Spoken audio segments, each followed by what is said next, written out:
The tension between them, however, was a live wire beneath the civilized veneer. It crackled in the space between their bodies as they walked.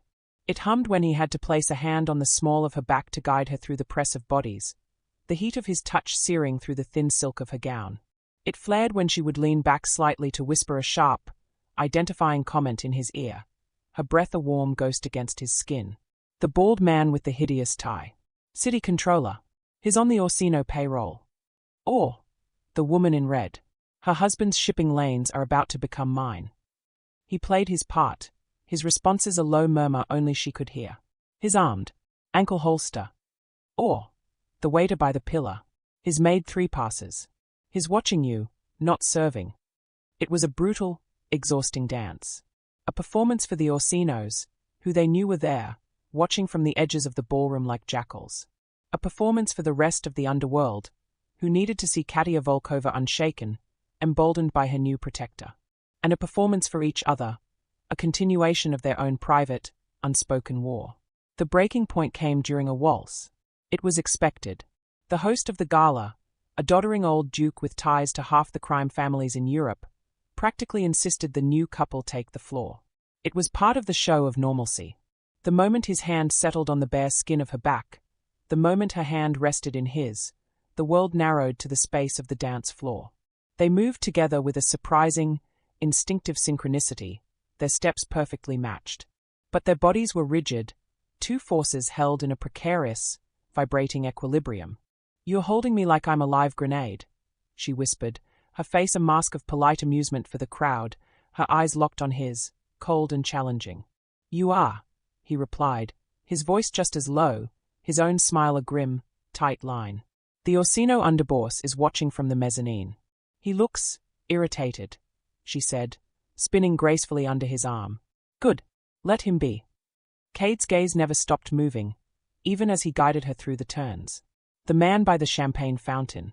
He's been signaling to someone across the room. This was their dialogue. A staccato exchange of threats and observations, a shared focus that was the only thing keeping them from strangling each other. The pressure was immense, a weight bearing down on them both. The lies, the danger, the forced intimacy. It was a pressure cooker, and the steam was looking for a valve. It found one in the most unexpected of ways. A tipsy socialite, lurching backwards from a laughing conversation, collided hard with Katya, sending her stumbling against Cade's chest. His arms closed around her instinctively to steady her, pulling her flush against him. For a single, suspended heartbeat, the entire gala fell away. There was no music, no crowd, no enemies. There was only the solid, unyielding wall of his body against hers, the frantic, synchronized beat of their hearts, the shock of her scent filling his senses. Her mask of ice shattered into a look of pure, unguarded surprise, her lips parted, her eyes wide. He saw the woman beneath the pack-hand, and she saw the man beneath the runaway. They sprang apart as if electrocuted, the moment broken, but the charge it had released lingered, crackling in the air around them. The rest of the gala passed in a blur of heightened awareness and simmering, unspoken tension. When they finally made their excuses and left, the silence in the back of the Rolls-Royce was heavier, more dangerous, than it had been on the ride from the warehouse. Back in the penthouse, the dam broke. The moment the elevator doors shut, sealing them in her domain, the carefully constructed facades crumbled to dust. "That was a farce," Katya snapped, striding into the living room and kicking off her heels with a violence that sent one skittering under a sofa. A pointless, exhausting farce. She was pulling at the pins in her hair, letting the platinum braids tumble down, a gesture of raw agitation. "It kept them guessing," Cade said, his voice rough as he loosened his bow tie, the tuxedo jacket feeling suddenly like a straitjacket. "That was the point." "The point," she whirled on him, her eyes blazing. "The point is that I have a syndicate to run and a war to win, and I am wasting my time dancing for jackals. You're the one who insisted on the performance." He shot back, his own control fraying. "The couple. The dance. You wanted to wave me in their faces like a red flag." "Because you are," she shouted, advancing on him. "You are a disruption, a variable I cannot control. You question my orders, you manhandle me, you see things you shouldn't see." They were inches apart now, the anger a thin veil for the raw, desperate attraction that had been simmering all night, ever since the ambush, ever since the armory. The air was thick with it, a storm about to break. "And what do you see, Katya?" he growled, using her name for the first time, a deliberate act of defiance. "What do you see when you look at me? Just a broken tool. A coward." Her breath hitched. The word coward hung between them, the one weapon she knew could hurt him. But the fury in her eyes flickered, shifted into something else, something darker and more compelling. Her gaze dropped to his lips. "You are the most infuriating, reckless, arrogant man I have ever." He didn't let her finish. He didn't kiss her. He simply stood his ground, his body thrumming with a tension that was no longer just about anger. He was a challenge, a question, and she was the answer. With a sound that was half a sob of frustration and half a growl of pure need, she closed the final, infinitesimal distance. Her hands fisted in the lapels of his tuxedo jacket, and she crushed her mouth to his. It was not a kiss of tenderness. It was a collision, a battle, a release of all the pent-up fury, fear, suspicion, and a desperate, undeniable hunger. It was teeth and desperation, a furious claiming. He responded in kind, his arms locking around her, one hand tangling in the waterfall of her platinum hair, the other splaying against the bare skin of her back, pulling her impossibly closer. The world, with its galas and its syndicates and its betrayals, ceased to exist. There was only this, a brutal, honest, and terrifying surrender in the silent, opulent heart of her fortress. The morning after was a landscape of shattered glass and cold, hard light. Dawn pierced the penthouse's panoramic windows, illuminating the evidence of their surrender. The discarded tuxedo jacket lay in a heap near the sofa. A single, abandoned high heel stood sentinel by the bar. The air, once charged with the ghosts of gunpowder and frozen roses, now hung heavy with the scent of sex and regret. Cade woke first, the ingrained habits of a life on the run pulling him from a sleep that had been anything but restful. He was in her bed. The sheets were black silk, cool and alien against his skin. She was a pale, still shape beside him, her back turned, the elegant line of her spine and the fall of her platinum hair the only signs of the woman who had shattered in his arms hours before. The memory was a brand, hot and sharp, the feel of her nails scoring his back, the raw, broken sound she made against his mouth, the terrifying moment her iron will had dissolved into pure, unthinking sensation. He had seen the core of her, and she had seen his. It was a vulnerability more profound than any they had faced in a fight. He moved silently, extracting himself from the tangle of sheets and her lingering warmth. Every movement felt amplified, a betrayal of the fragile peace. He dressed in the clothes from the previous day, the fabric feeling coarse and shameful against his skin. He did not look back as he left the bedroom, closing the door with a soft, definitive click. Out in the living area, the silence was a physical weight. He stood before the window, the sprawling, waking city below looking like a circuit board of meaningless lives. He had crossed a line. The transaction was irrevocably corrupted. He was no longer just a hired gun. He was a complication. A weakness. For both of them. The part of him that was still Wraith, the cold strategist, screamed that this was a catastrophic error. The man he had become, the one who had felt her come apart in his arms, remained silent, a traitor to his own survival instincts. When she emerged, it was as if the night had never happened. She was the pack-hand once more, encased in a severe, black pantsuit, her hair restored to its flawless braid, her makeup a perfect mask. She did not look at him. She moved to the kitchen alcove, her posture rigid, and poured herself a cup of black coffee, the click of the porcelain cup on the granite countertop as loud as a gunshot. "The final meeting with the Odessa buyers is tonight," she stated, her voice devoid of all inflection, a carefully neutral instrument. She stared into her coffee as if it held the secrets of the universe. "The location is the old flour mill on the river. Isolated. Defensible." Cade turned from the window. The distance between them in the vast room felt like a chasm. "It's a trap. They know we are coming. They'll be expecting your standard defensive formation." "It is the most logical location," she countered, still refusing to meet his gaze. "We control the high ground. Limited access points. Which is exactly why they'll expect it." The frustration, fueled by a night of tangled emotions, boiled over. "They know your playbook, Katya. They knew it at the pier, and they'll know it now." You have to change the script. Finally, she looked at him. Her eyes were chips of Arctic ice. The script, she said, her voice dangerously quiet, is what has kept me alive. My men know the script. They rely on it. I will not throw them into chaos based on the instincts of an outsider. The pause before the word instincts was deliberate, laced with the memory of the very instincts that had led them to her bed. The word outsider landed like a blow. It was a reassertion of the boundary, a reclamation of her throne. The intimacy of the night was being systematically erased, relegated to a moment of temporary insanity. The anger that rose in him was cold and clean, a welcome substitute for the confusing mess of other feelings. Fine, he said, his voice flat and hard. Stick to the script. But don't expect me to stand by and watch another slaughter. Your role is to provide security, not strategy, she fired back, setting her cup down with a sharp crack. You will follow my orders. That is the agreement. Or has our transaction been renegotiated? It was a brutal, calculated strike, designed to wound, to push him back into the box of hired help. And it worked. He saw the wall, not just rebuilt, but fortified, higher and thicker than before. The woman from the night was gone, buried beneath layers of steel and survival. Understood. He bit out, the word tasting like ash. He turned and walked away, leaving her standing alone in her sterile, silent fortress. The gulf between them was now wider than ever, poisoned by a single night of truth and a morning of lies. The stage was set for the final act, and they would walk into it as strangers, bound by a contract and shattered by a kiss, the ghost of their intimacy a silent, screaming witness to the blood that was yet to be spilled.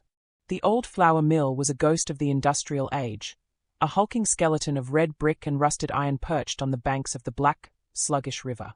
A fat, jaundiced moon hung in the sky, its feeble light doing little to pierce the deep shadows cloaking the complex. Inside the vast, cavernous main floor, the air was thick with the ghosts of grain and the palpable tension of impending violence. Dust motes, stirred by their entrance, danced like tiny spectres in the beams of the tactical flashlights mounted on the rifles of Katya's men. They had taken their positions with a quiet, grim efficiency, a well-rehearsed ballet of defense. Ivan and Alexei, their injuries from the pier still fresh but ignored, held the high ground on a gantry walkway that crisscrossed the upper space. Others were positioned at the main entrance and the smaller loading bay doors. It was, as Cade had predicted with a sinking heart, the exact same script. He stood slightly apart from the core group, his own senses screaming in protest. The script was a death warrant.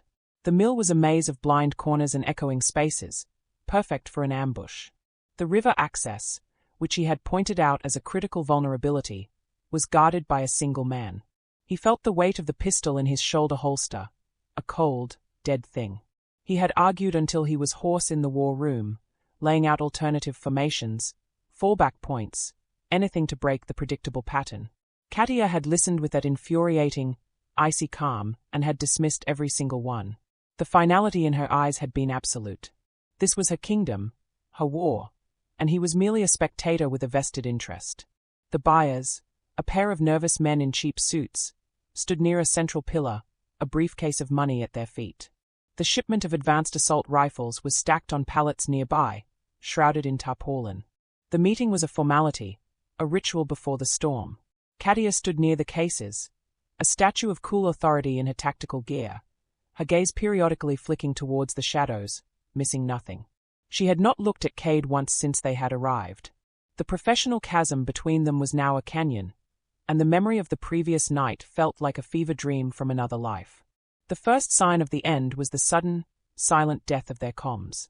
One moment, the low crackle of static and status reports filled Cade's earpiece. The next, there was nothing but a hollow, dead hum. He tapped it, a useless gesture. "Comms are down," he said, his voice cutting through the tense silence. Katya's head snapped towards him, her eyes narrowed. Before she could speak, the world erupted. It did not come from the main entrance. It came from the river. With a deafening, shrieking groan of tortured metal, one of the large loading bay doors was ripped from its tracks, not by explosives, but by the brute force of a black, armored boat ramming it from the outside. Men poured through the opening, their figures bulky with body armor, their fire immediate and overwhelming. At the same time, The upper gantry, where Ivan and Alexei were positioned, was raked with automatic fire from a new set of shooters who had infiltrated the roof's skylights. They were surrounded, enveloped in a perfect, three-dimensional kill box, just as Cade had foreseen. Chaos. Pure, unadulterated chaos. The echoing space of the mill became an amplifier of hell. Muzzle flashes strobed, painting the scene in frozen tableaus of terror and death. The sharp, percussive bang of gunfire was punctuated by the wet, sickening thuds of bullets finding their marks. Cade saw one of Katya's men near the loading bay spin and collapse, a dark flower blooming on his chest. He saw Ivan on the gantry cry out and clutch his leg, stumbling backwards. His own body was frozen, not by fear of the bullets, but by the terrifying familiarity of it all. The sensory overload, the feeling of a plan turning to ash, the certainty of death. It was the warehouse pier. It was the night that had broken him.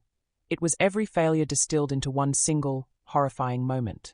His breath hitched in his throat. His muscles locked. He was a spectator trapped in his own skin, watching the nightmare replay. Run! A voice screamed in his head, the same voice that had saved him once before. Run! His eyes, wide and unblinking, found Katya. She was a whirlwind of controlled fury, her pistol in a two-handed grip, firing with lethal precision. She dropped one attacker, then another. But she was the primary target. From the shadows near the ruined loading bay, a mountain of a man emerged. He was clad in head-to-toe tactical armor, his face obscured by a helmet. In his hands was a compact, brutal-looking submachine gun. It was the Orsino underboss. The same man whose digital photograph Cade had studied. The man who had been his own personal ghost for 2 years. The underboss moved with a predator's confidence, ignoring the other fire, his focus entirely on Katya. He batted aside a lunging Volkov soldier with a backhanded swipe that sounded like a meat cleaver hitting a side of beef. Katya saw him coming. She emptied her pistol into his chest plate. The round sparked and ricocheted, staggering him but not stopping him. With a roar of fury, he closed the distance, his weapon clattering to the floor as he grabbed her. He was sheer, brute mass, his armored form negating her technical skill, her speed. He caught the wrist of her knife hand, twisting it until the dagger clattered to the concrete. He spun her, locking a massive, armored arm around her throat, pulling her back against his chest, a human shield, a trophy. Wraith! The underboss bellowed, his voice distorted by the helmet, echoing through the mill. I know you're here. Come out. Come out and watch me break your little queen. The sound of that name, shouted in this place of his failure, was a physical shock. But it was the sight of Katya, her face contorted in a desperate struggle for air, her eyes wide with a defiant, terrified fury, that broke the paralysis. The memory of the night before, the feel of hair, the taste of hair, the shocking vulnerability she had shown him, flashed before his eyes, brighter and more real than any muzzle flash. It wasn't the pack-hand being killed. It was Katya. His Katya. A sound tore from Cade's throat, a raw, animalistic roar that had been trapped inside him for 2 years. It was a sound of pure, undiluted rage, a rejection of the coward, a funeral dirge for the runaway. He moved. This was not the clean, efficient violence of Wraith. This was something older, more primal. He didn't go for his gun. He sprinted, a low, weaving dash across the open ground, using the chaos and the pallets of weapons as cover. The underboss saw him coming and laughed, a hollow, metallic sound. He tightened his grip on Katya, who was now clawing at his arm, her kicks growing weaker. Cade didn't slow. He used a half-collapsed conveyor belt as a ramp, launching himself into a flying kick that connected with the side of the underboss's helmet. The man grunted, his head snapping to the side, his grip loosening for a fraction of a second. It was all the opening Katya needed. She drove her elbow back into his armored ribs, and he released her with a curse. She stumbled away, gasping for air, her hand going to her throat. The underboss rounded on Cade, his movements now fueled by a personal, vicious anger. The coward finally shows his face, he snarled, swinging a fist like a sledgehammer. Cade didn't try to block it. He flowed with the blow, letting it glance off his shoulder, the impact sending a jolt of agony through his already bruised body. He was inside the man's guard now. This was his world. Close quarters. Desperation. He remembered how this man fought, powerful, direct, reliant on his strength and armor. Cade became fluidity itself. He used the environment, ducking under a swing and shoving the man face first into a steel support beam with a satisfying clang. He kicked the back of his knee, forcing him down. He grabbed a length of heavy chain from the floor, whipping it around the man's helmeted head, pulling back with all his strength. The underboss gagged, his hands scrambling at the chain. He bucked and thrashed, his superior strength threatening to break the hold. Cade held on, his muscles screaming, his vision spotting. He saw Katya, on her knees, watching, her ice-blue eyes wide with a terrifying, awestruck intensity. With a final, guttural roar, the underboss surged to his feet, breaking Cade's hold and sending him stumbling back. The man ripped the chain away and drew a combat knife from his vest, his breath coming in ragged, hate-filled gasps. "I should have killed you last time." He lunged. Cade sidestepped, the knife slicing through his jacket and drawing a line of fire across his ribs. He caught the man's knife arm, using his own momentum to spin him around. For a split second, the underboss was off balance, his back exposed. It was the only opening he would get. Cade didn't have a weapon, so he made one.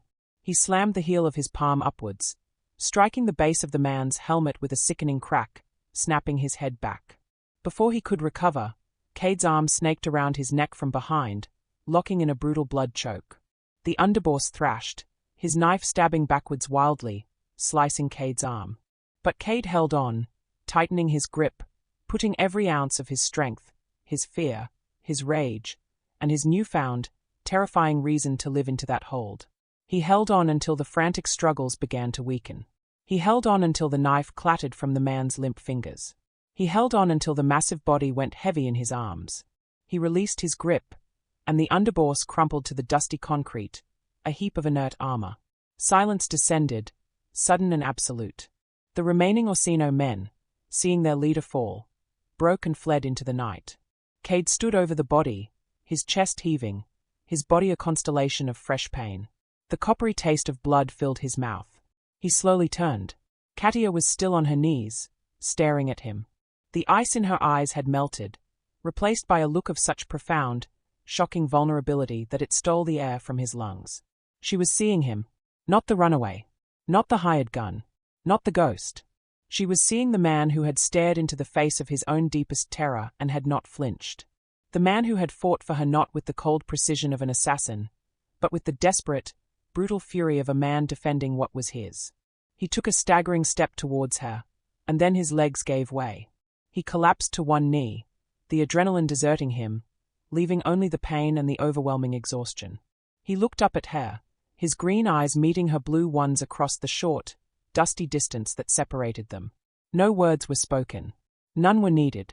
In the ringing silence of the mill, amidst the wreckage of the script and the bodies of the fallen, the last of their walls crumbled to dust, leaving only the raw, terrifying, and undeniable truth. The journey back from the mill was a silent, blood-soaked pilgrimage through the city's sleeping veins. The armored sedan, a different one from the pier, smelled of sweat, cordite, and the sharp, metallic tang of fresh blood.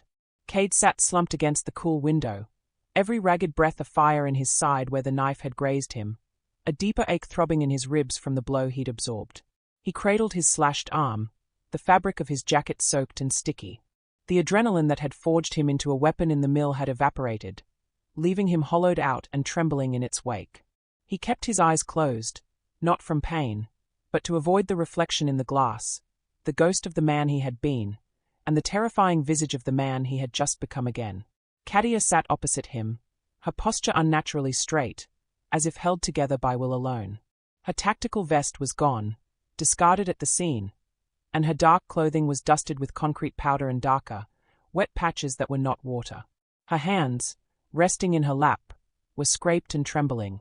She made no move to stop them.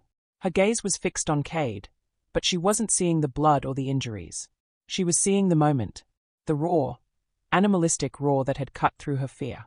The fluid, desperate violence that was so different from her own precise, calculated style.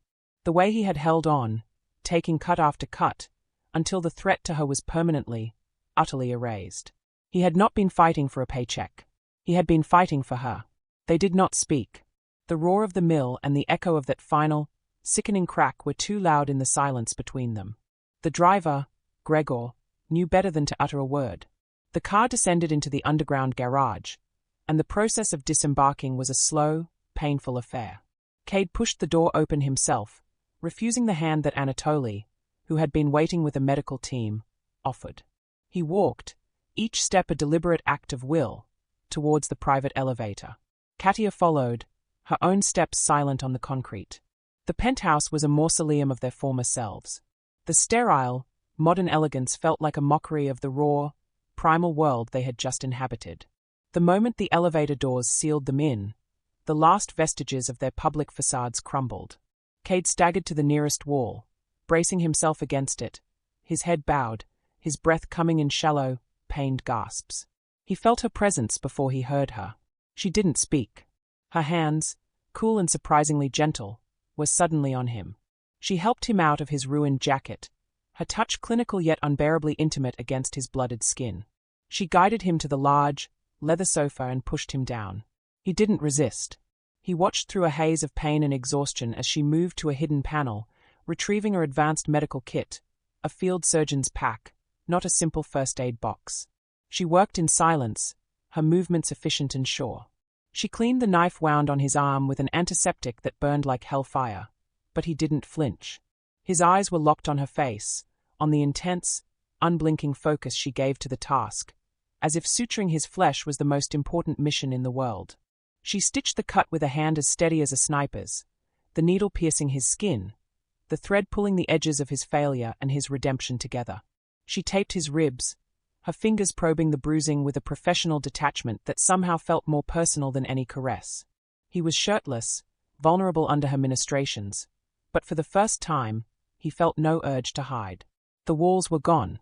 The transaction was void. All that remained was this: her hands on his skin, healing the wounds he had taken for her. When she was finished, she didn't move away. She stayed kneeling on the floor before him, her hands now resting on his knees, her head bowed. The severe braid had come completely undone, a cascade of platinum silk hiding her face.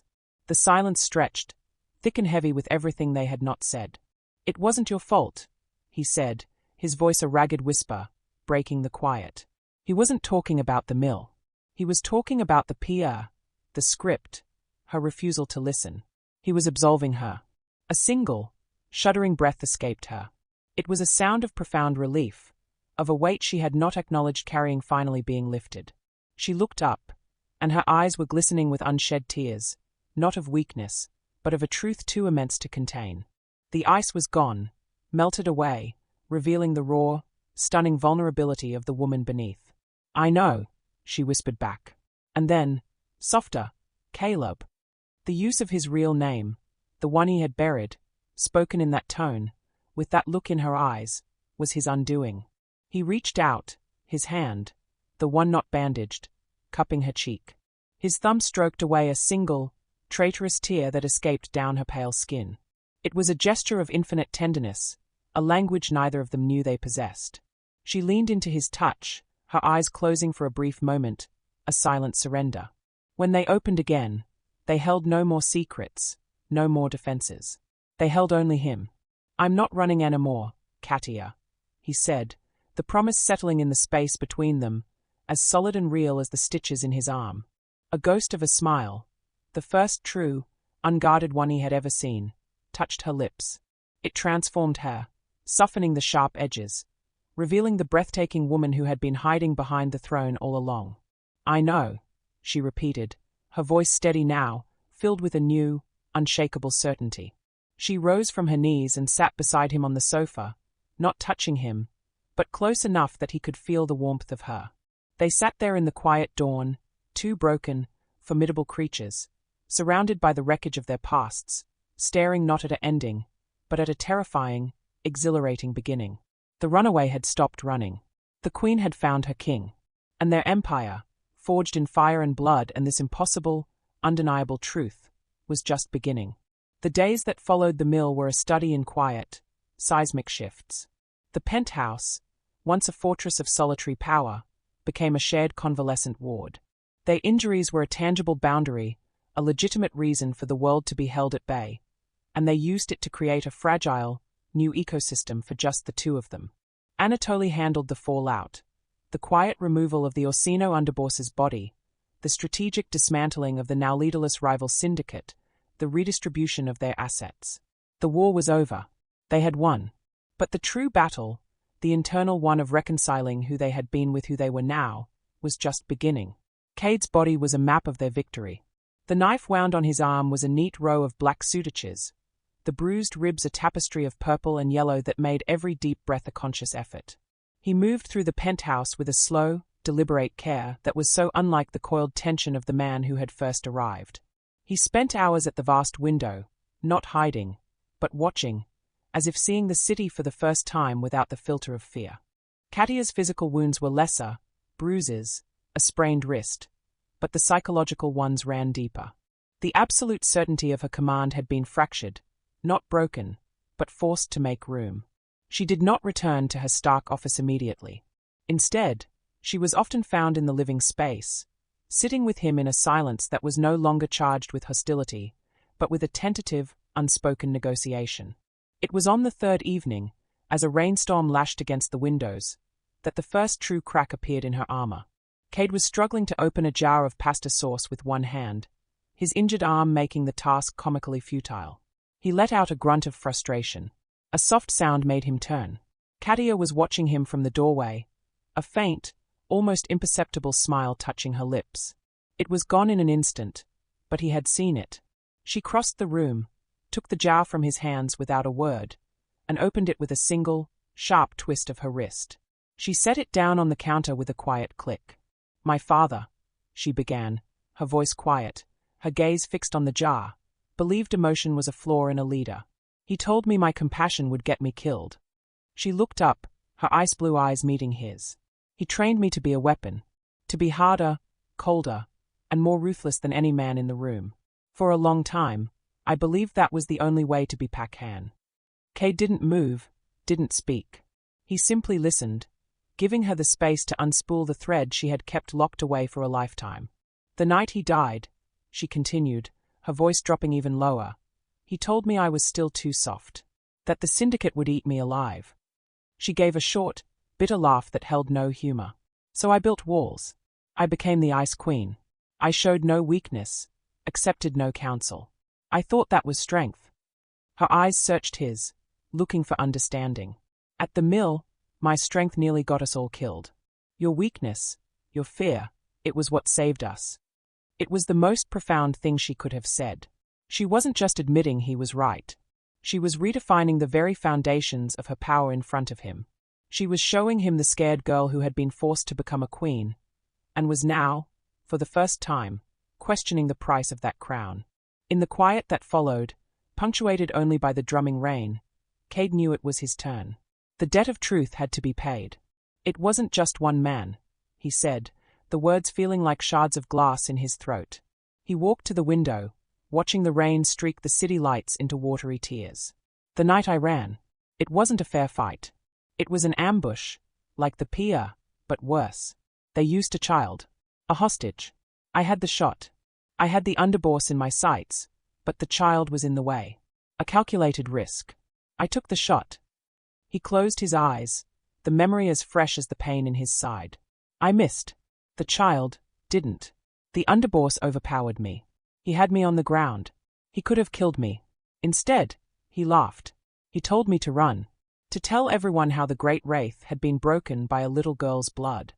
He felt her presence behind him, a warm, solid reality in the room. "So I ran," he whispered, the confession tearing out of him. "I didn't run from the fight. I ran from the failure. I ran from the blood on my hands. I thought if I stopped moving, it would catch up to me." He felt her hand then, not on his shoulder, but gently sliding into his, her fingers lacing through his. It was a simple gesture, but it was an anchor, holding him fast in the present, pulling him back from the edge of the memory. He turned to face her. There was no pity in her eyes, only a deep, resonant understanding. She saw the wound, not as a flaw, but as a scar that matched her own. "You didn't run from me," she said softly. "No," he agreed, his voice firm now. "I didn't." In that moment, The last of the shadows between them dissolved. The runaway and the queen were gone. There was only Caleb and Katya, two broken warriors who had found, in each other's shattered pieces, a strange and perfect whole. He leaned forward, resting his forehead against hers, a silent vow passing between them in the quiet, rain-soaked darkness. The past was finally, truly, laid to rest. The world, of course, did not stop for their private revolution. The Volkov Syndicate, a vast and hungry machine, still demanded its queen. A week after the mill, Katya returned to her steel and glass office. But she was not the same woman who had occupied it before. Cade was with her, not as a shadow or a bodyguard, but as a presence. He did not sit in the chair for visitors. He stood by the window, or leaned against a credenza, a part of the landscape of her power. Anatoly would enter with reports, his old, wise eyes missing nothing, a subtle new respect in his demeanor when he addressed Cade. The inner circle, Ivan and Alexei, their bodies still healing but their loyalty now absolute, gave him a curt, acknowledging nod. He was no longer the outsider. He was the strategist who had been right. He was the weapon that had saved them all. He was hers. The first true test of this new dynamic came during a security briefing. Anatoly laid out the details of a high-value shipment of encrypted server hardware, a prize that would solidify their control over the city's digital underworld. The proposed route and security detail were, to Cade's eye, a carbon copy of the old, predictable playbook. Katya listened, her fingers steepled. "The route is acceptable," she stated, her voice calm. "But we will use the secondary convoy. The one we pre-staged in the garment district. And we'll run a decoy an hour ahead, using the primary route." It was a flawless, tactical adjustment, one that showed she had not just heard Cade's criticisms, but had absorbed them, refined them, and made them her own. It was a leader adapting, not a ruler stubbornly insisting on her own infallibility. Cade felt a surge of something hot and fierce in his chest, not pride, but a profound, deepening respect. Anatoly nodded, a glint of approval in his eyes. A wise precaution, Pakhan. After he left, the silence in the office was comfortable, charged with a new kind of energy. Katya turned her chair to face Cade. "You disagree with the decoy timing?" she asked. Not a challenge, but a genuine query. A request for counsel. "Move it to 30 minutes, he said, pushing off from the credenza and walking to her desk. "An hour gives them too long to identify the ruse. 30 minutes creates urgency, forces a rushed decision." He leaned over her shoulder, pointing to a map on her tablet screen, his body close to hers. "And put the snipers here, and here. They'll have a cleaner line of sight if the ambush comes from the overpass." She studied the map, her brow furrowed in concentration.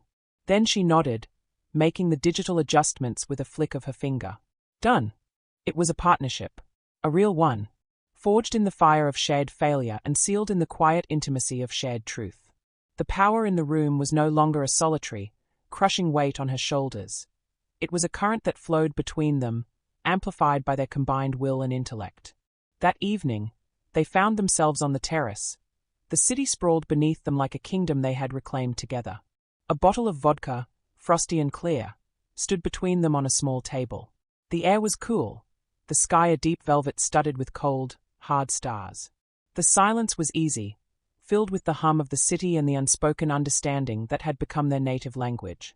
Cade poured 2 glasses, the liquid sloshing crystal clear. He handed one to her. Their fingers brushed, and the contact was no longer a shock, but a confirmation. "He would have hated you, you know," Katya said, her gaze on the glittering skyline. There was no need to specify who he was. Her father, the ghost that had haunted her ascent. He would have seen your influence as a contamination. A softening. Cade took a slow sip, the vodka burning a clean path down his throat. "And what do you see?" She turned her head, and the city lights reflected in her eyes, making them look like fractured constellations. "I see a foundation," she said, her voice steady and sure. "I spent my life building walls, thinking they made me strong. But a wall is just a thing that can be broken, or climbed, or worn down by time." She looked at him, and the full, staggering force of her trust was in that look. You are not a wall. You are the ground upon which I can finally build something that lasts. Something that doesn't require me to be alone at the top." The admission was more profound than any declaration of love. It was a coronation of them both. He set his glass down, the sound a soft punctuation in the night. He reached out, his hand cupping the back of her neck, his thumb stroking the delicate line of her jaw. He didn't pull her in for a kiss. He just held her there, his gaze locked with hers, letting her feel the solid, unshakable truth of his presence. "I'm not going anywhere, Katya," he said, the words a vow. "I know," she whispered, and this time, the ghost of a smile reached her eyes, warming the ice into something luminous and alive. "And neither am I." He did kiss her then. It was nothing like the frantic, desperate collision after the gala, or the tender, healing silence after the meal. This was a kiss of promise, of partnership. It was slow and deep and tasted of vodka and a future they would carve out together, a future written not in the old, bloody script of fear and isolation, but in a new, uncharted language of their own making. Below them, the city of their empire twinkled, no longer just her possession, but their shared domain. The queen and her king had not found a happy ending. They had built a new beginning, on a foundation stronger than any wall: trust. The war was won, but the peace, as they were quickly learning, was a different kind of battle. It was fought not with bullets and blades in the dead of night, but in boardrooms and over encrypted lines in the stark light of day. The void left by the Orsino family was a vacuum, and nature, especially in the underworld, abhors a vacuum. Smaller, hungrier factions began to test the newly drawn boundaries, probing for weakness like jackals circling a wounded lion.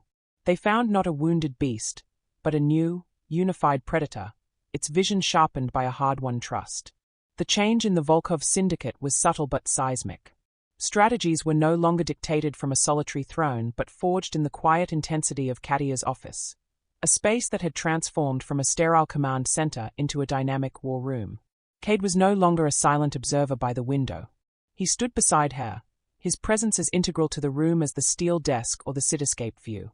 He saw angles she did not, the gritty, street-level pragmatism born from a life outside the structures of inherited power.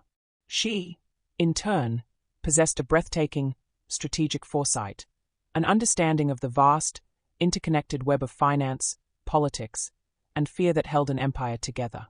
Their first major challenge was a corporate raider, a sleek, publicly traded shell company that was aggressively buying up the Orsino's former legitimate fronts, a move meant to launder money and gain a foothold in her territory. The old Katya would have responded with immediate, overwhelming force: arson, intimidation, a message written in fire. "It's too visible," Cade said, his finger tapping the company's stock ticker on her screen. "They are baiting you. They want the violent response. It gives them legitimacy and makes you look like a thug." Katya studied the data, her eyes narrowing. "Then what is your solution?" "We allow them to steal from us." "No," he said, a slow, cold smile touching his lips, a ghost of the wraith she had first hired. "We steal from them. We don't fight their company. We buy it." He laid out a plan, ruthless in its financial elegance. They would use their considerable capital to launch a hostile takeover, leveraging the raiders' own debt against them, quietly acquiring a controlling interest until the company that sought to infiltrate them was suddenly, and legally, theirs. It was a bloodless coup, a victory achieved not in a warehouse, but on the stock exchange. She looked at him, a spark of fierce admiration in her gaze. "You fight like a ghost. And you rule like a queen," he replied. "Together, we are unstoppable." And they were. The takeover was executed with surgical precision. There were no bodies, no headlines, just a quiet, terrifying shift in power that sent a new, chilling message through the underworld. The Volkov syndicate was no longer just a force of violence. It was a force of nature, intelligent, adaptable, and utterly merciless in its efficiency. Weeks bled into months. The seasons turned, the city cycling through its rhythms beneath their penthouse. One evening, on the anniversary of the night at the mill, they stood on their terrace. The memory was a phantom limb, a ghost that no longer had the power to haunt, only to remind. Katya wore a simple dress of deep emerald, a world away from the tactical gear or the severe power suits. Cade stood beside her, his posture relaxed, the constant vigilance in his eyes softened into a watchful calm. The scars on his arm were now just pale, thin lines, a permanent part of his skin's story. "It's quiet," she murmured, leaning back against his chest. His arms circled her waist, holding her close. "It won't last," he said, his chin resting on the top of her head. "It never does." "I know," she said, and there was no fear in her voice, only a steady acceptance. "But the next time it breaks, we'll face it together. Not as the pack-hand and her bodyguard. Not as the queen and the runaway." She turned in his arms, her ice-blue eyes meeting his, filled with a love that was as fierce and unyielding as she was. "But as us." He kissed her then, under the vast, star-dusted sky, with the kingdom they had built and defended sprawling at their feet. It was not an ending. There were no true endings in a life like theirs, only pauses between storms. But the nature of the storm had changed forever. They were no longer two solitary forces crashing together in a maelstrom of fear and attraction. They were a single, unified front, a dynasty written in trust and sealed in blood. The runaway had found his reason to stay. The queen had found her equal. And their story, the story of the wolf and her king, was only just beginning. Their world is one of shadows and steel, of dangerous alliances and even more dangerous passions. If you crave more tales of fierce love forged in fire, of complex characters who fight for power and for each other in a world where every kiss could be a lie and every touch could be a weapon, then you belong with us. Subscribe now. Don't miss the next chapter of darkness, desire, and the relentless fight to build an empire on your own terms. The underworld is waiting. Join us.